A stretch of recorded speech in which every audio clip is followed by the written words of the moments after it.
problem was they didn't pay anyone. They didn't pay staff, didn't pay players.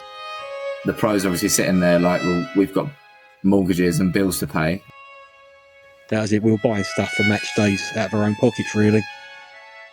Then wanting to sort of take equipment out of the gym, or take an ultrasound machine as collateral. I'll never forget when the supporters rallied round, and actually there was donations came in. Just general public knew the situation and felt so strongly about what this guy was doing that they needed to help us. Hello everyone, and welcome to episode 12 of The Circus Upstairs. I'm James Masters, a slightly happier Leyton Orient supporter and journalist. For listeners, we just beat bottom of the table Cheltenham, who only had 10 men for the majority of the game, and it took till the last couple of minutes for us to actually win that. Fantastic. Delighted. Going to win the league. I'm Matt Simpson, president of the Carl Fletcher Appreciation Society, so to speak. Do you think people remember Carl Fletcher in the future? Like I said, a stitch in time saves 9. If Carl Fletcher was a Becchetti appointment, do you think that people would give him less stick?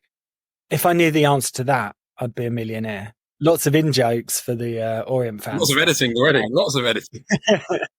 Right. We are in dark times at Orient. Can you remind us where we got up to at the end of episode 11? Yes, Matt. So, manager number 10 in Becchetti's reign, Danny Webb, is being forced to play a lot of youth team players as the senior pros are either sold or sent out on loan. The O's dropped to bottom of the table, 7 points adrift by the end of March, and Danny Webb says, "I've had enough," resigning with 2 wins in 12 games. Off the pitch, our friend, CEO Alessandro Anglieri, releases an absolutely bonkers statement confirming that Becchetti is open to offers for the club, and that the reason for Orient's poor form is that the players are missing Mr. Becchetti's charisma at the training ground.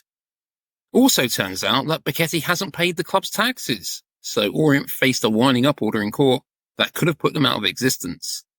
The judge allows a stay of execution when Becchetti's lawyer says he'll pay what's owed and is given until the 12th of June to do so. Well, things are taking a turn for the worse then. So that leaves another vacancy. So manager number 10 has gone. I mean, the challenge of finding another manager at that point to take on that job must have been absolutely incredible.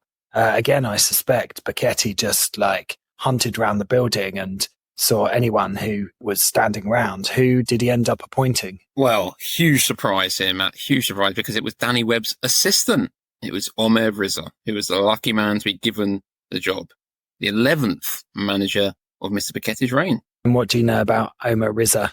Initially, not loads. I know that he, at the time, I knew that he'd been working with the youth setup at Orient. He was quite well respected there. People liked him, especially the young players.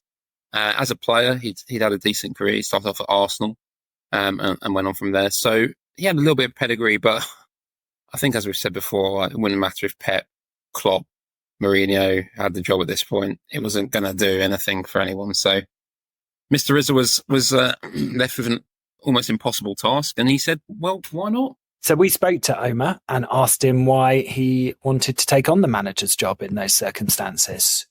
The opportunity had come up. They said, you know what, we've got this many games. I think it was 6, 8. I can't remember what it was. Do you want to do it? And I said, well, look, I'm happy to do the job. I know I can do the job, and I'll do my best. Whatever situations that come up, I'll do the best I can do for the club and for the players. And that's what I've done. Who was that conversation with? So initially, it was with Vito. Then after I'd spoke with Vito, I then went and met the chairman in his house. Where was it? Mayfair? I can't remember where it was now. Anyway, yeah. Sat down, had a chat with him, Vito and Alessandro, and that was it. It was, the club maybe being sold. We want to do the best we can do till the end of the season, but there was still, it might be sold, might not be sold. I might stay, I might not. I might stay, might go. It was that sort of conversation, and then I said, "Yeah, listen, I'll take the position and I'll do the best I can do till the end of the season." And that's what I've done, because I knew whatever happens at the end of the season, a decision would have to be made on where I'm going to be and what I'm going to be doing. So you were only offered the role till the end of the season? Yeah. Did they change your contract, or you just stayed on? No, nothing. No. what was the atmosphere like when you went to his house? Like, did they feel sort of deflated that it was a sort of end of their era? No, not at all. It, like I said, there was no definite conversation that he was leaving or that he was staying. It was sort of, this could happen, that could happen. We need to continue to work as normal, and that was really it, you know. And it was for them, it was sort of, to me, you know, opportunity for you to go and, you know, take the team, and you know, we feel you can do it, and that came more probably from Vito than it did the chairman. Probably Vito told him a little bit about me, and because he was with me every day, you know, this is what he's like, and sort of that's where it came about. But no, there was no conversations like sort of. It weren't a drab call. It was sort of go and do your job, do what you need to do, and that's what I'd done. That's what I tried to do. It feels like end of days, doesn't it? Yeah, it does. One thing I will say about Omer is that throughout our conversation with him, he was always immensely positive and always had this real attitude of, I can do this, we're going to make this work. And I think you'll see as we go through the episode and we find more challenges ahead, that attitude is still there, but maybe softened slightly as the reality begins to set in. Yeah, fair play to him. He was a good guy, wasn't he? He was very positive about everything and probably just thought, why the fuck not? No one else is going to do it. What else have you got to do on Saturday afternoons for the rest of the season? Why not? We also spoke to Michael Clark, who was one of the youth team players who was frequently playing in the first team by now, on Omer taking over. I do think Omer was probably feeling exactly the same as we were. He was just seeing it the same as us as his sort of opportunity, whether it had come about on merit or just given the circumstances. It was kind of like, well, we're here now. We might as well make the most of it and get what we can out of it.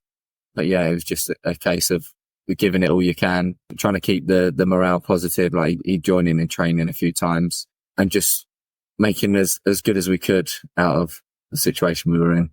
So as if Omer's job wasn't going to be difficult enough as it was, literally the next day after he was appointed, it emerged that staff and players at the club had not been paid their wages for March. What was all that about, James? Yeah, so you can imagine that Omer's probably spent the previous evening thinking about all the things he's going to say and how he's going to try and galvanise the squad, bring them together. It's us against the world. No one expects us to get out of it. We can do it, lads. Come on. And then he gets to the training ground and he finds out that actually none of those players have been paid. None of the staff being paid. He's not being paid. I really felt for him. Because how are you supposed to do this almost an impossible job has just been made even more impossible by the fact that they haven't been paid and something that you have no control over whatsoever. My 12-year-old daughter, who has been coming to Orient with me since she was 5, literally a few weeks ago said to me, Daddy, do these players get paid? I was like, what? Of course they get paid. I think which is probably telling for the quality of football that she was being served up. Anyway, Orient players should be paid. They weren't being paid. Let's listen to how Omer dealt with this situation. Problem was that the next day when we was going in, and I had to address everyone and, you know, make sure that we finish the season strong, they didn't pay anyone. They didn't pay staff, they didn't pay players. That was the next day. So that was difficult. And it was, you know, that was really hard. And I had to pick everyone up from that moment on and try and carry them right till the end of the season. You found out you weren't getting paid because the money didn't come into your account, but was there any communication from the club explaining why you and the players and the rest of the staff hadn't been paid? I can't remember clearly, but I think it was, it's going to be, you're going to be paid. And I think there was always we was always waiting for the day when we were going to, which was worse, really.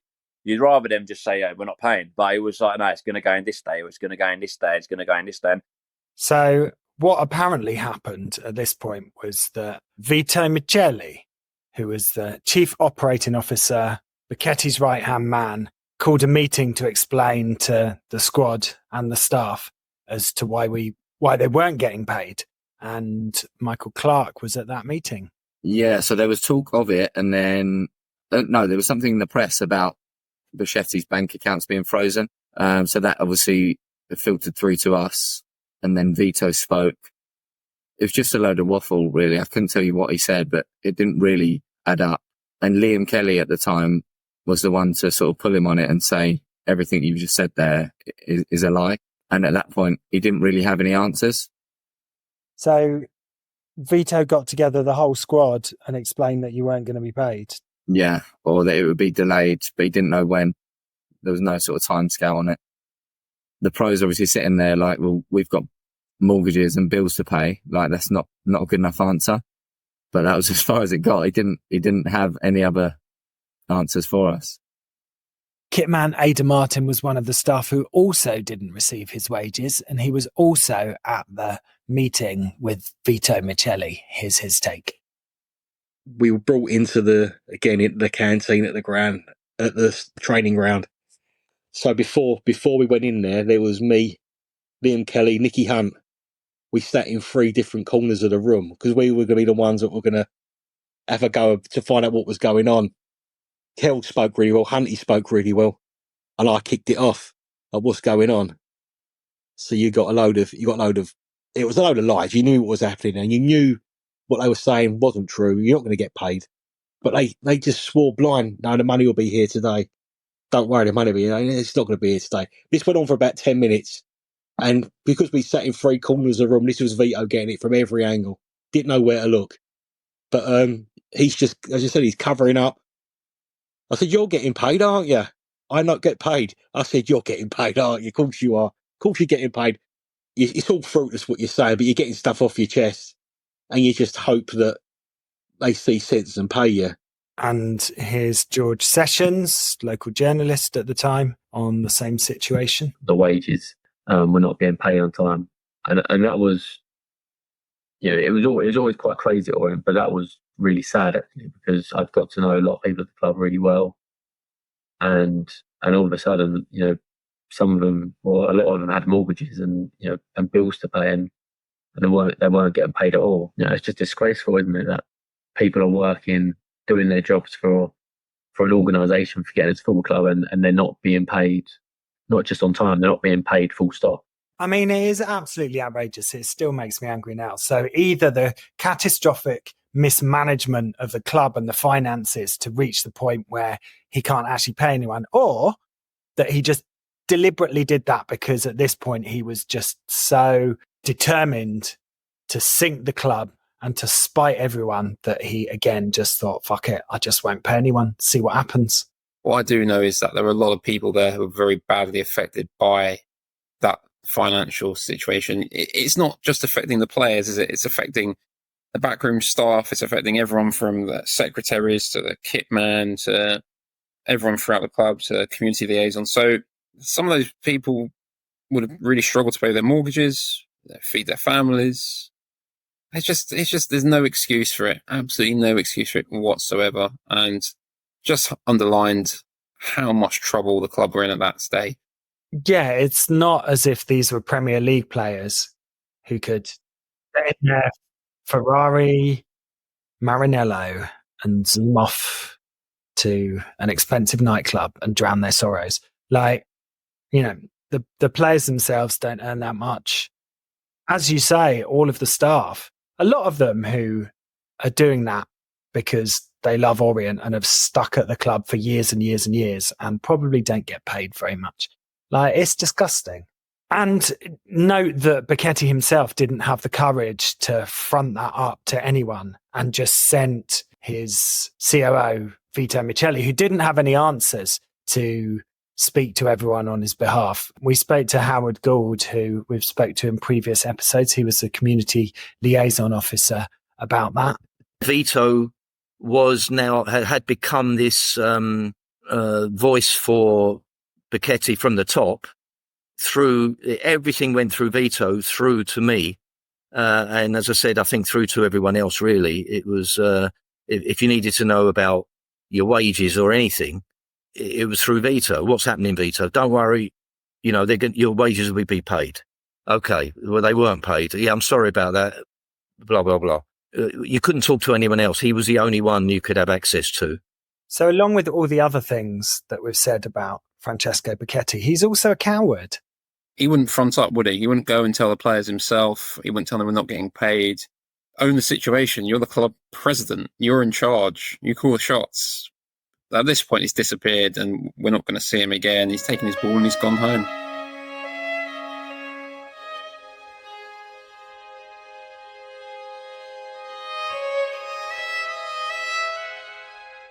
So, Omer Riza, despite all of this, had to get ready for a game the next day. So on the 1st of April, we were due to play Wycombe Wanderers at home. And God knows how he did it. But the first thing we wondered was, in the circumstances, was he actually allowed to pick his own team?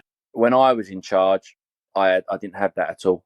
I had full reign of what I was doing right till the end of the season. Never had him ask me about. The only thing he did ask was, obviously, we had assets like Alzati and players like that at the time. And it was like, if we can get him on the pitch and we can have him playing, it'll help in respect of what his value is, and which I didn't have a problem with because I was going to play Stephen Alzati anyway.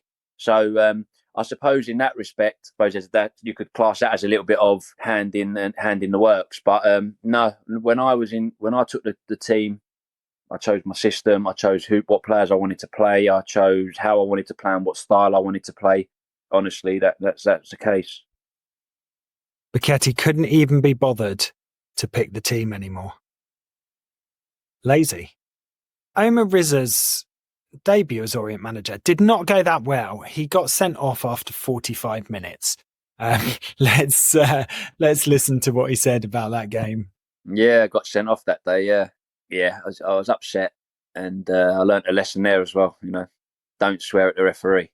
I was G'd up with everything that had gone on around me. I never had whilst I was trying to calm everyone down and try to make sure everything was smooth, and I never had no one sort of say to me, "Oh, just take it, be calm." I didn't have that, and by the time I had it with my staff, it was too late because I'd already done the damage with the referee, and I was sitting up in the stand. So it was a game that really we started that game quite well, actually, the Wycombe game, and they were just too strong for us.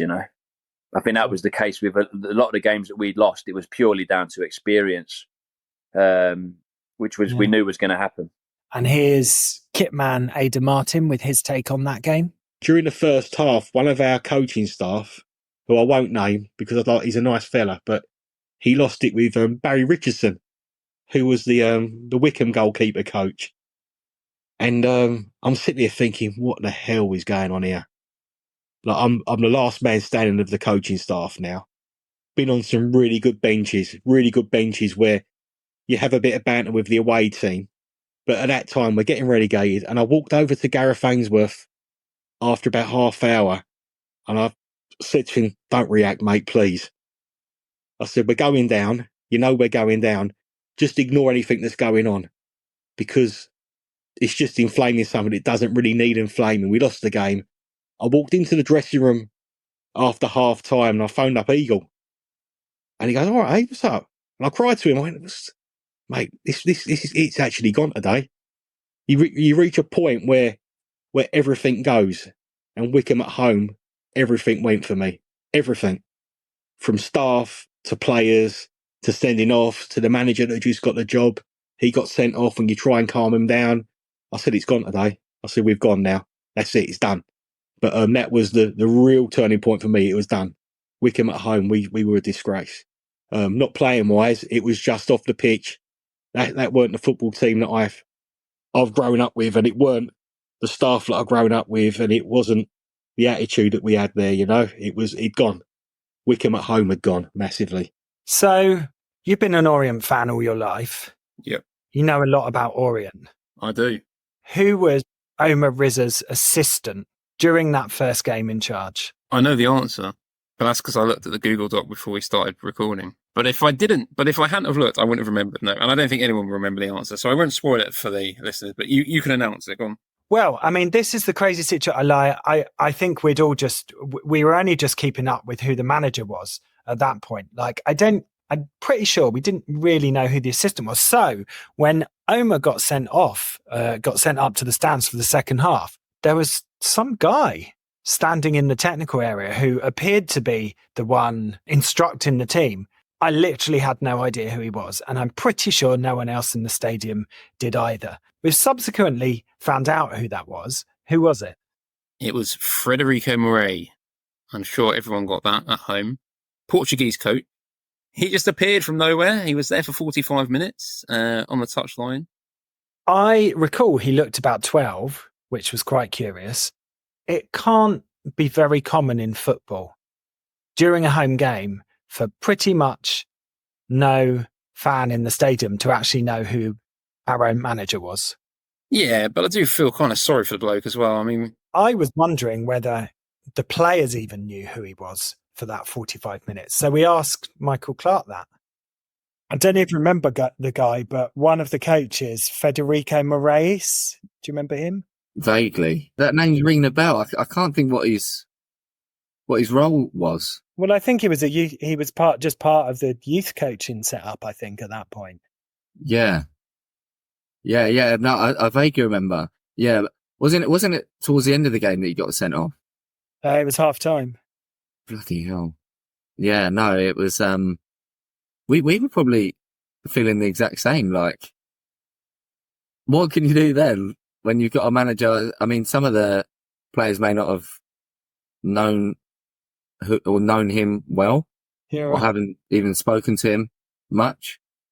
So what everyone's probably wondering now is if Federico Moraes was Omer Riza's assistant and he had to take over as de facto manager for the second half, who was now assisting Federico in this domino effect of Orient coaching staff? The answer is local mechanic Errol McKellar. Now, for anyone who doesn't know, Errol McKellar is an Orient legend, so has been helping out at the club for many years, helps with the youth team setup, runs a local garage in Hackney, is an ambassador for prostate cancer, and does an incredible job for that. So everyone loves Errol. However, we were quite surprised to find that Errol had become assistant manager for 45 minutes. Were you, James? I mean, we tried everyone else at this point, hadn't we? And it hadn't gone well. But Errol, lovely bloke, great bloke. Why not? What could go wrong? Yeah, you were next in line after Errol. Lucky he didn't get sent off or would have been in real trouble. I would have loved it. I would absolutely loved it, Matt. Here's what Michael Clark said about Errol. Yeah. I mean, even from our point of view, Errol used to come to all of our youth team games and he'd be the guy that would give the players sweets before the game, like he'd have pockets full of wine gums and stuff. And now he's in the dugout. Yeah, that was carnage. He's gone from giving out wine gums to giving out instructions. Fantastic. As you said, we lost that game 2-0, despite the efforts of Federico and Errol. Fair play to them. So that was bad. We lost another game. What happened next? Rob Gagliardi exited the club. What happened here, James? Well, the fans held a minute's silence. I don't think he was particularly missed, but I know that a lot of people felt that he was possibly the most attractive man in football. So, on balance, 50-50. Fair play. He was definitely the most handsome man in football. Right, the 6th of April, the players were told that they were due to pick up their wages, but the wages did not materialise. So the players and staff were still going unpaid. So Orient were due to play Cambridge on the 8th of April, which created some selection headaches for Omer Riza. Here he is to explain why. There was things going on like players didn't want to train, or players were saying they were training and they wasn't, or loads of stuff like that. Be prepping sessions and then someone would say he's not training. Or so I said, you know what, let's just nip it in the bud now. So we took them all in the dressing room. I remember it really vividly. In one of the dressing rooms, sat down all the seniors, all the younger players. The younger players being Alzati, Adebayo, Karoma, all those boys. And I said to the seniors, I goes, look, I'm not judging any of you on this situation. I've been in this situation before. I know what it's like. I know how hard it is. But I've been there, and I'm telling you that by not doing it is not the right thing, because I've been through it and I've seen it, and I've got punished heavily for it. And I said, you don't want to play, that's fine. Come to me. Come and tell me you're not in the right place. You're mentally not in the right place. And I won't judge you on it. Same with staff. I won't judge you on it. Just let me know so then I can at least make provisions to make sure that everything else is running okay. A lot of them didn't like it. I could feel the negative vibes from it. But I said to them, at the end of the day, these youngsters, they've got opportunities. If you don't want to play, they will play. They're ready to play. Whether they're ready and they're as experienced as you, maybe not. And I said, don't take that opportunity away from these guys. They might never get this opportunity again, and it can lead them to other things. And I proved myself right. And look where they are. I knew I'd done the right thing for the boys, especially because pressure was on them to not play. They was like, "Oh, let's not play this week." And I'm like, I don't want you want to boycott it. Don't drag these youngsters into it. Let them have the opportunity. And to be fair, the youngsters, they all had to go. They all did well, and they've all moved on. Some of them are still there, even youngsters that I've worked with, which is great to see. Well, it sounds like from what you're saying, for each game, you didn't have the full squad to select from because some players were refusing to play because they weren't being paid, right? Yeah, and I don't think it was just about being. I think it just got to the point where players were like, you know what, I'm not risking getting injured when there's potentially, I don't know what's going on at the end of the season. I've got potential to go elsewhere, and I get that, and like I said, I didn't judge anyone on it. All I wanted to know was who we had, who was going to be available, and we could do the work. If you were a League Two standard footballer, I know that's a big stretch of imagination for you, James, because I've seen you take a penalty on the Brisbane Road turf. But just imagine, if you can, you weren't being paid. Would you have played? It's very difficult, isn't it? If I'm not being paid and I've been treated the way I have by the club, by the president and those around him, why am I going to bother? And I have some sympathy with that. But as a fan, you're hoping that the players buy into this more, I suppose, this collectivism about, well, hang on a minute. I know how much this club means to so many people. I know the situation isn't ideal at the moment, but can I bring myself to just raise my level a little bit? I think we do underestimate the negative effect that this had on people's mental health. Yeah, it was a very difficult period mentally for a lot of these players, coming into work, not knowing if they're getting paid, not knowing who was picking the team, not knowing what was going to happen with the club, if there was even going to be a club. And I think all that weighed on their minds, and that's a very difficult place to be. And I think we have to have some degree of empathy or sympathy for the players. I don't blame them in any way. It's their job. If you're not being paid, they shouldn't have to work. Well, I've always said that someone who writes for a living, if you want me to write for you, you have to pay. I'm not going to do it for free. Why should I? I have told you that you're not getting paid for this podcast, haven't I? That's not what you said at the start. Awkward. So, for the game against Cambridge, there were only 3 senior players in the team. So Michael Clark was, as we know, one of the youth team players who was being selected and played that Cambridge game. His take on what the situation looked like at that point. There was more chance of us playing with the first team almost refusing to play. It was kind of like, well, why should I play and sort of risk injury to mess me up for next season for a club that's not giving me anything back, I think we kind of knew at the time that it wasn't earned. I think the majority of us played 10 games. And those 10 games, or at least the last 5, we knew probably weren't on merit, but it was just a case of showcasing yourself because it is a platform for us at the end of the day. So we lost 3-0 to Cambridge, despite the efforts of the youth team. We were now bottom of the table, 10 points from safety with 5 games to go. A few days later, on the 13th of April, the wages were promised again, but have still not materialised. And what that meant was it was now becoming really hard to actually get the Orient games on because, as we've said, it wasn't just the players not being paid, but the staff. Here's Omer Riza again to explain why. People they hadn't been paid, so they weren't going to come to work. So I would give someone some money to be able to get in or whatever it was out of my own pocket, which I weren't being paid either. But it was what it was. And then there was a staff member who would be, it might have been a doctor, or it might have been a physio, or who hadn't been paid, and then they would just before kickoff say not coming in, or stuff like that. When it's just like, well, hold on, you knew that if that was the case, you could have let me know that, so that I don't have this problem. So I'd have to have a physio that I knew that I would have on standby. Say, I need you in here if this happens, because if I was looking at it like, if the games don't go ahead, whether this guy is done right or wrong, the club's going to pay for it. The club's going to pay for it. The players are going to pay for it.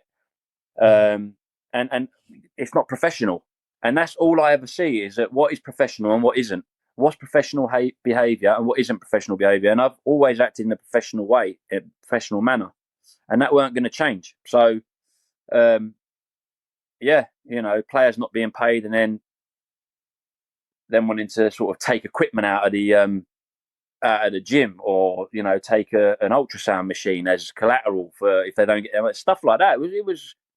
It was really crazy. It was a real tough time, and I don't judge anyone on it. I remember having to have a meeting with all the players, senior and youth, who was around the first team, and I told them, that was a hard conversation, but I had to do it. They might have looked at me like, "Who's this guy all of a sudden coming in?" But I had to do it. I had to be honest. I had to be hard talking, and I need to let them know. Listen, everyone should get paid. There's no excuse. There's no excuse. It was all wrong. There's nothing that he done that was right. And that is absolutely astonishing, isn't it? It's got to a point where they've just taken it into their own hands because nobody is listening. There's no money in sight. They're not getting any kind of communication. It must have been such a desperate and horrible place to be by this point. Things were so desperate. I mean, how much do you think you can get for an ultrasound machine on the black market? All right, it depends on the model, actually. You'd be surprised, but you can get a decent whack, I reckon, yeah. I knew you'd know the answer to that.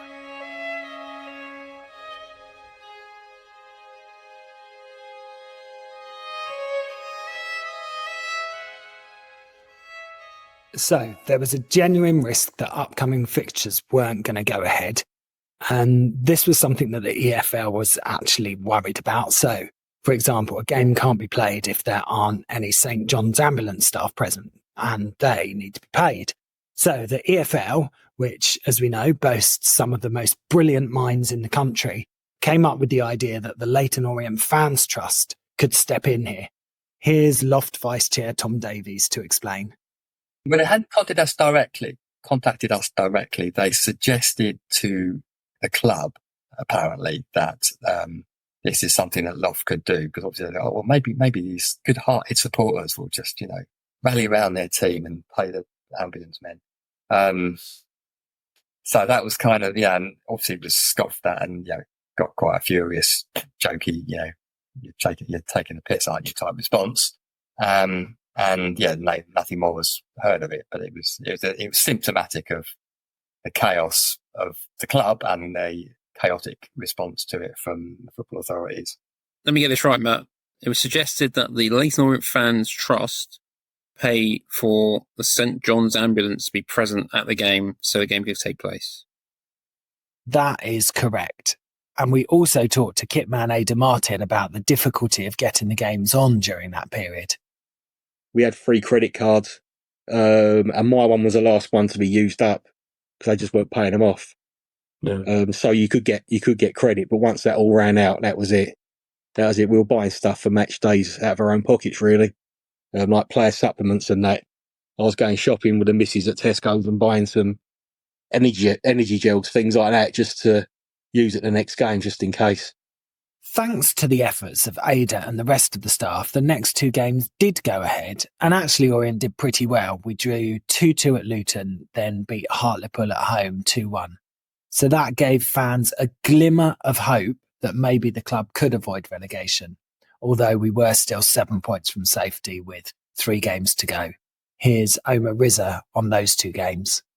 Yeah, they're the ones that stick out the most, really, obviously, because of the performances and the way the boys played. For me, I just felt at least we're giving something back to the crowd. For those moments, they were happy, out of all that animosity and all that sort of that ill feeling and stuff like that. For those brief moments, Luton, Hartlepool, we gave them something. So I look at it like we gave the fans something back, which was important because it was all negative.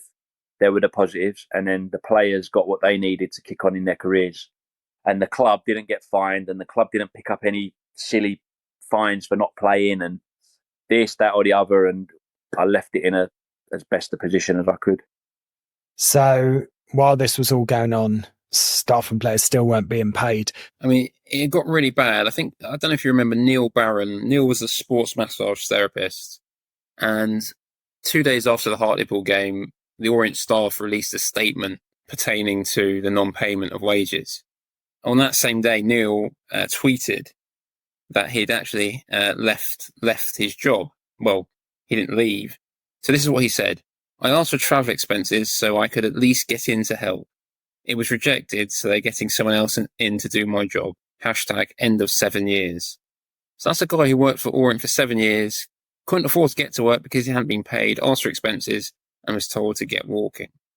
Some of the treatment of staff at that point was just something completely rotten through the whole club. Just horrendous, Matt. Fans actually set up, if you remember, a separate appeal to help pay the staff directly. So fans were actually literally paying the wages of staff and players out of their own pockets at this point. Here's Howard Gould on that. Well, when, I'll never forget when the supporters rallied round and actually there was donations came in and there was this amount of money that was paid into the club, which was divided amongst the staff.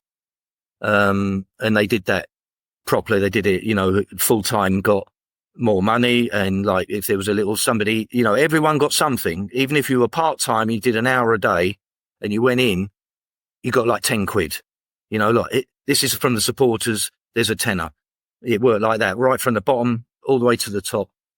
And it was I found it quite emotional, the just general public knew the situation and felt so strongly about what this guy was doing that they needed to help us. And I'll never forget that. I mean, I felt the same in all of the terrible things that were going on. Actually, one of the things that gave us hope was just the way fans united together to try and support the club and the players and the staff. So, yeah, I thought that was a really important moment and a moment that just made you remember why you support Leyton Orient and why the club was so important to us. Yeah, I think it was incredible to see the amount of love being shown towards the club, towards the employees. But it wasn't just Orient fans. I remember we had people going to collect outside other football clubs. I think they went to Spurs and collected there, West Ham, Arsenal. There were football fans from across London who were donating money at this point. Even though it was a very dark time for a football club, the way the fans came together, I thought was very, very inspiring. You can hear in Howard's voice just how emotional he was getting talking about that. I think it says something about how special our club is. Yeah, at the same time, listeners will recall that we still have a court case coming up on the 12th of June where Orient were facing a winding up order. And as we spoke about in the last episode, Leyton Orient Fans Trust were mobilising to do what they can to try and help in that situation. And one of the things they were doing was creating a disaster recovery fund. So let's hear from Tom Davis, Vice Chair of Loft again, on how that was going. The disaster recovery fund took off and you got quite a lot of money from that pretty quickly. Do you remember the amounts? It was about 170,000. Most of it still in an account reserved for a rainy day. Actually, it's really good. When we played teams who'd been in similar crises, their own fans absolutely were game changers. When we played Lewin on Good Friday, we'd obviously a few years earlier had all sorts of problems themselves, and they really helped out a lot. And so we had some good support from the Spurs Supporters Trust, actually. They did a collection at their game on Easter Saturday that year. So suddenly it was, And we were getting a lot of publicity at that point. I was on the Today programme and things like that. So it was a big news story. But importantly, Loft weren't using that fund to pay players and staff wages. Tom explains why. One of the things we were quite adamant about, and that was part of the actual remit of what we voted on setting up a regeneration fund, was we weren't going to give money direct to the club while Becchetti was there, because you couldn't trust him within. It would just be wasted, be throwing your money away. So basically, Orient fans were donating both to the regeneration fund and to the separate fund to help play staff and players. So again, it really was the community coming together.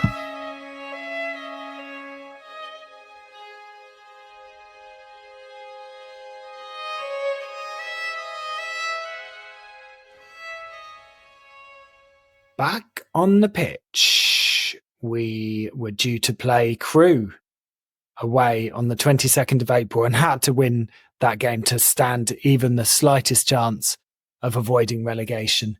Unfortunately, the game ended in a 3-0 defeat, which meant that Orient lost their status as a Football League club for the first time in their history. Felt like something had died that day. And in a way, I was just I suppose in the perverse way, I was just glad it was over. That's it, right, done, we're down. There was no more prolonging the agony. There was no more glimmer of hope to be followed by more disappointment. It was meek. It was limp.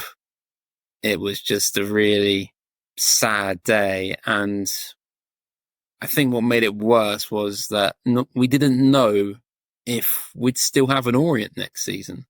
Getting relegated as a football fan is part of life, especially as a Leyton Orient supporter. But Orient always being there was not anything, I never ever thought that Orient wouldn't be there until that season. And suddenly you're in a position where something that you love so much has been such an integral part of your life, your daily life, all we really think about and talk about, if you ask my wife, is in jeopardy. I just felt as if the bad guy had won. He'd said, right, fine, you don't like me, I'm going to take the thing that's most precious to you. And at that point, it felt like he kind of had. I was just very, very down. I felt absolutely devastated by this because Orient, pretty much since the early 80s, have been a club that are in either League One or League Two. I got no issue with watching lower league football. It wasn't the fact that we were going to be in the National League because of the quality of the football, because frankly, the quality of the football at Leyton Orient tends to be absolutely shit. But just the principle that we were 3 years ago potentially a penalty kick away from being promoted to the Championship, and then suddenly we're in the National League, just felt so devastating. And with everything else that was going on, the risk to the existence of the club itself, I was absolutely devastated. Let's listen to Omer Riza's take on the relegation at Crewe. We were always holding on, If I'm being honest, just the way I am, I was like, we're going to win and we're going to try and survive. That was me from the minute I got it to the end, the last game, when it was mathematically impossible. I was like, you know what, if we draw this or win this, we might just be able to, because that's just the way I think. So yeah, it was a sad day, but it was one that was expected and that one that was coming. I knew we were just too young, too inexperienced, not physical enough. All those things we knew, and it was just only a matter of time. I knew it was coming, and I knew that me taking the position at the end of it, I'll have relegation on my CV. But it wasn't for me. The relegation on my CV just shows like who I am in respect of. Sometimes people need those relegations in order to kick on in their careers, And whether I was involved with it from the start or not, I was involved with it at the end, and I'll take that all day long. We asked Michael Clark what the atmosphere was like in the dressing room after relegation was confirmed. Just quiet afterwards. I think, to be fair, I think we all knew that it was coming, but yeah, there wasn't much that anyone said because it had been coming for a good few weeks at least. Yeah, that was kind of the final nail in the coffin, and that was it, confirmed. But from sort of the point of view of us young players, it was nothing. There's nothing to lose now in terms of us playing and us having our opportunity. And so, even by our own tradition of ending each episode on the lowest point possible, that is a particularly bad ending. But there's more to come, because there are still 2 games to go. Staff and players still aren't being paid, and there's a small matter of a winding up order hanging over the club's head. And in the next episode, the fans fight back. And there's a very special goal by a very special player. Are you excited about that, James? Cannot wait. Good. Well, that is it. Thanks, everyone, for listening, and we will see you for episode 13. Arrivederci. Oh, that was a good one. I've been practicing. I liked that one. That was an expansive wave and quite a flourish on your accent there. My next door neighbour's Italian, and he's been giving me lessons. Nice.